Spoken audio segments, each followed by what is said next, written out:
Welcome to Just Stories. We hope you enjoy the story. The October War, a look back at the Yom Kippur War of 1973, by Just Stories. Chapter 1, Setting the Stage, the Political and Military Climate of the Middle East in 1973.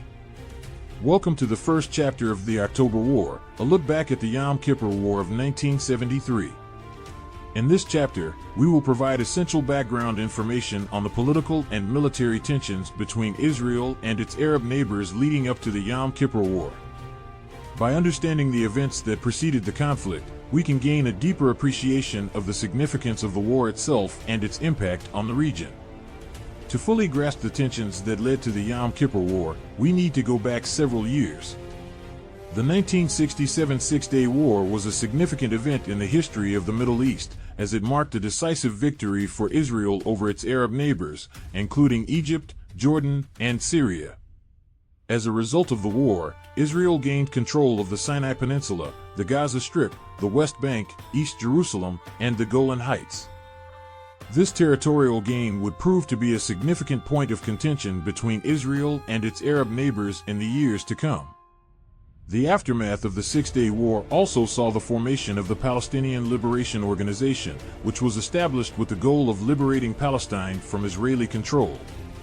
The PLO was led by Yasser Arafat and became a prominent player in the Palestinian struggle for self-determination. The emergence of the PLO further complicated the already fraught relations between Israel and the Arab world. Throughout the 1970s, the Arab world was also dealing with a significant shift in global economics, as the Organization of the Petroleum Exporting Countries gained control of the oil market. In 1973, the Arab members of OPEC declared an oil embargo on countries that supported Israel, including the United States. This embargo had a significant impact on the global economy and further highlighted the political and economic tensions in the region. Against this backdrop, Egypt and Syria were preparing for war. They were determined to regain the territories lost to Israel in the Six-Day War, and they believed that the time was right for an attack. In the months leading up to the Yom Kippur War, Egypt and Syria engaged in a significant military buildup, with the support of other Arab nations such as Iraq and Jordan. The Israeli military, for its part, was confident in its ability to defend against an Arab attack. However, they were also acutely aware of the potential threat posed by their Arab neighbors. The Israeli Defense Forces had undergone significant modernization in the years since the Six-Day War, and they were well equipped with advanced weapons and technology. Despite this, the IDF was still recovering from the Yom Kippur War and was not fully prepared for the surprise attack that would be launched on October 6, 1973. In conclusion, the Yom Kippur War did not occur in a vacuum. It was the culmination of years of political and military tensions between Israel and its Arab neighbors, as well as broader global shifts in economics and politics. By understanding this context, we can appreciate the significance of the war and its impact on the Middle East and the world. Chapter 2, The Surprise Attack, Initial Battles, and Israeli Response. Welcome to the second chapter of the October War, a look back at the Yom Kippur War of 1973. In this chapter, we will examine the surprise attack launched by Egypt and Syria on Israel on October 6, 1973, and the initial battles that took place on the Golan Heights and in the Sinai Peninsula. We will also cover Israel's response, including the decision to mobilize reserves and launch counterattacks. The attack began with a coordinated assault by Egyptian and Syrian forces on Israel's borders. The Egyptian army crossed the Suez Canal and quickly established a bridgehead on the East Bank. Syrian forces, meanwhile, launched an attack on the Golan Heights, which had been heavily fortified by the Israeli military. The surprise nature of the attack caught the Israelis off guard, and they suffered significant losses in the opening hours of the conflict. Despite the initial setbacks, the Israeli military quickly mobilized to respond to the attack. Israeli reserve forces were called up, and the IDF launched counterattacks to push back the Egyptian and Syrian forces. The Israeli Air Force also played a crucial role, carrying out airstrikes on Egyptian and Syrian positions and disrupting their supply lines. The fighting on the Golan Heights was particularly intense, as the Syrian army had heavily fortified the area with bunkers, trenches, and minefields. The Israeli military launched a series of counterattacks, using tanks and artillery to try and dislodge the Syrian forces. The fighting was often close quarters, with Israeli troops engaged in hand-to-hand combat with Syrian soldiers. In the Sinai Peninsula, the situation was equally dire. The Egyptian army had launched a surprise attack across the Suez Canal and established a bridgehead on the east bank. Israeli forces were quickly mobilized, and a massive tank battle ensued. The fighting was fierce, with Israeli and Egyptian tanks engaging in close-quarters combat. Despite the odds, the Israeli military was eventually able to push back the Egyptian forces and establish a foothold on the west bank of the canal. The initial battles of the Yom Kippur War were intense and brutal. The surprise nature of the attack caught the Israeli military off guard, and they suffered significant losses in the opening hours of the conflict. However, the IDF's quick mobilization of reserves and effective use of airpower and armor allowed them to turn the tide of the battle. In conclusion, the surprise attack launched by Egypt and Syria on Israel on October 6, 1973, was a significant event in the Yom Kippur War. The initial battles were intense and brutal, with both sides suffering significant losses.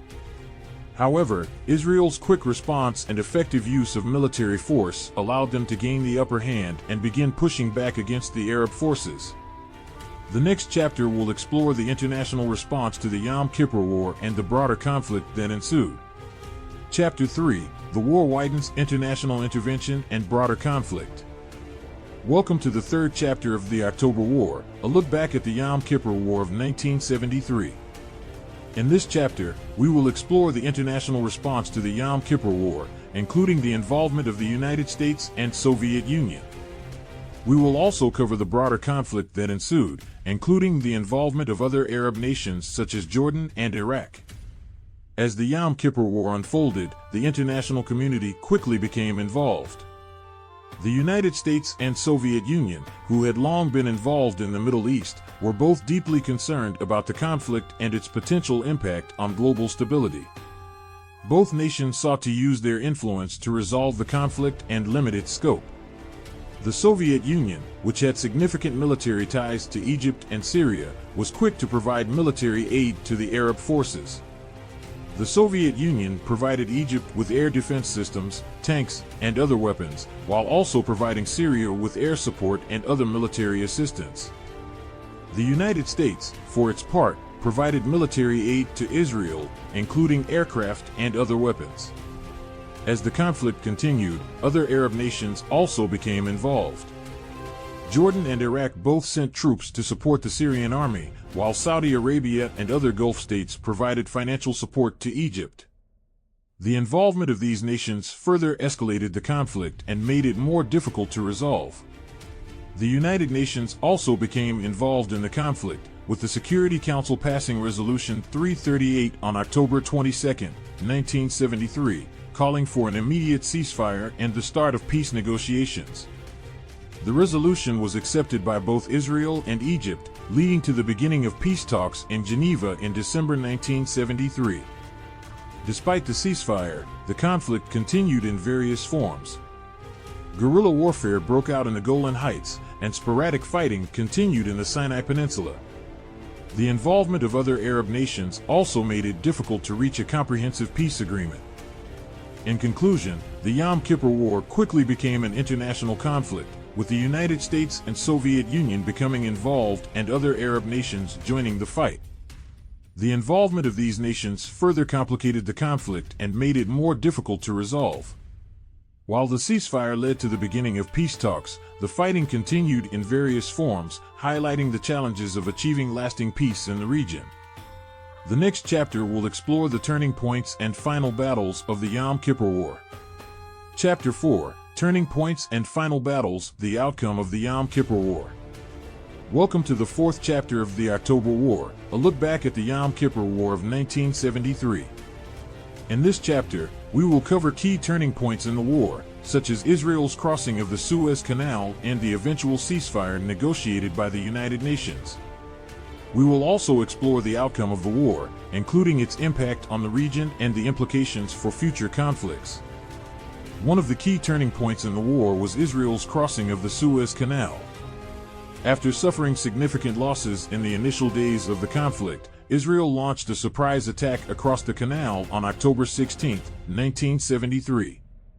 The operation, known as Operation Stout-Hearted Men, involved Israeli forces crossing the canal and establishing a bridgehead on the West Bank.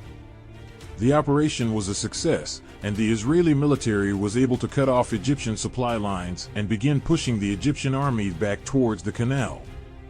Another significant turning point was the United Nations' involvement in the conflict.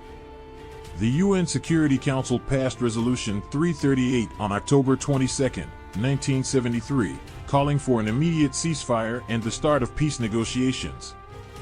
Both Israel and Egypt accepted the resolution, leading to the beginning of peace talks in Geneva in December 1973.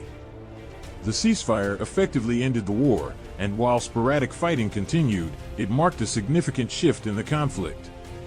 In terms of the outcome of the war, Israel was ultimately able to maintain control of the territories it had gained in the Six-Day War. While the conflict had been costly in terms of human life and resources, Israel had successfully defended itself against a coordinated attack by several Arab nations. However, the war also highlighted the fragility of the peace in the region and the potential for future conflicts. The Yom Kippur War also had a significant impact on the political landscape of the Middle East. The conflict led to a shift in power dynamics, with Egypt emerging as a major player in the region and Israel's military dominance being challenged.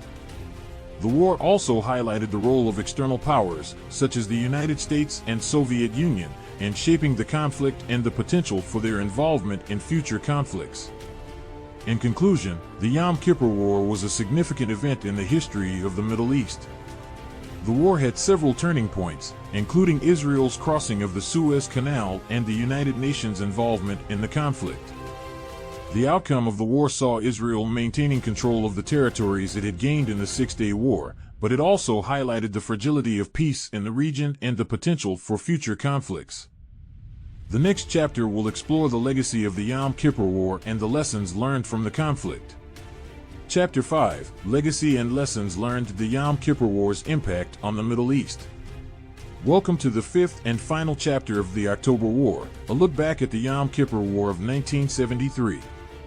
In this chapter, we will examine the legacy of the Yom Kippur War and the lessons learned from the conflict. We will explore the impact of the war on the political and military dynamics of the Middle East and the implications for future conflicts. The Yom Kippur War had a significant impact on the political and military dynamics of the Middle East. The war highlighted the fragility of the peace in the region and the potential for conflict between Israel and its Arab neighbors. It also showed the important role that external powers, such as the United States and Soviet Union, could play in shaping the conflict and the region as a whole. The Yom Kippur War also had a lasting impact on the military strategies of both Israel and its Arab neighbors. The war showed the importance of surprise attacks and effective use of technology, such as airpower and armored vehicles. It also demonstrated the importance of intelligence gathering and preparedness for potential attacks. One of the key legacies of the Yom Kippur War was the emergence of Egypt as a major player in the region. The war marked a turning point for Egypt, which had been previously marginalized in the region due to its alignment with the Soviet Union. Egypt's success in the war, and its willingness to negotiate for peace, helped establish it as a regional power. Another legacy of the Yom Kippur War was the impact it had on the peace process in the Middle East. The war led to the establishment of the Geneva Conference, which began peace negotiations between Israel and its Arab neighbors. While these negotiations did not lead to a comprehensive peace agreement, they did pave the way for future talks and agreements. In terms of lessons learned, the Yom Kippur War highlighted the importance of diplomacy and negotiations in resolving conflicts. It also demonstrated the need for effective intelligence gathering and preparedness for potential attacks. The war showed that military power alone was not enough to guarantee security and stability in the region. In conclusion, the Yom Kippur War was a significant event in the history of the Middle East. The war had a lasting impact on the political and military dynamics of the region, and its legacy can still be felt today. The war showed the importance of diplomacy and preparedness for potential conflicts and highlighted the fragility of peace in the region. By studying the lessons learned from the Yom Kippur War, we can gain a deeper understanding of the challenges facing the Middle East and the potential for future conflicts. Thank you for watching our story. Don't forget to like, share, and subscribe, so you don't miss out on our next video.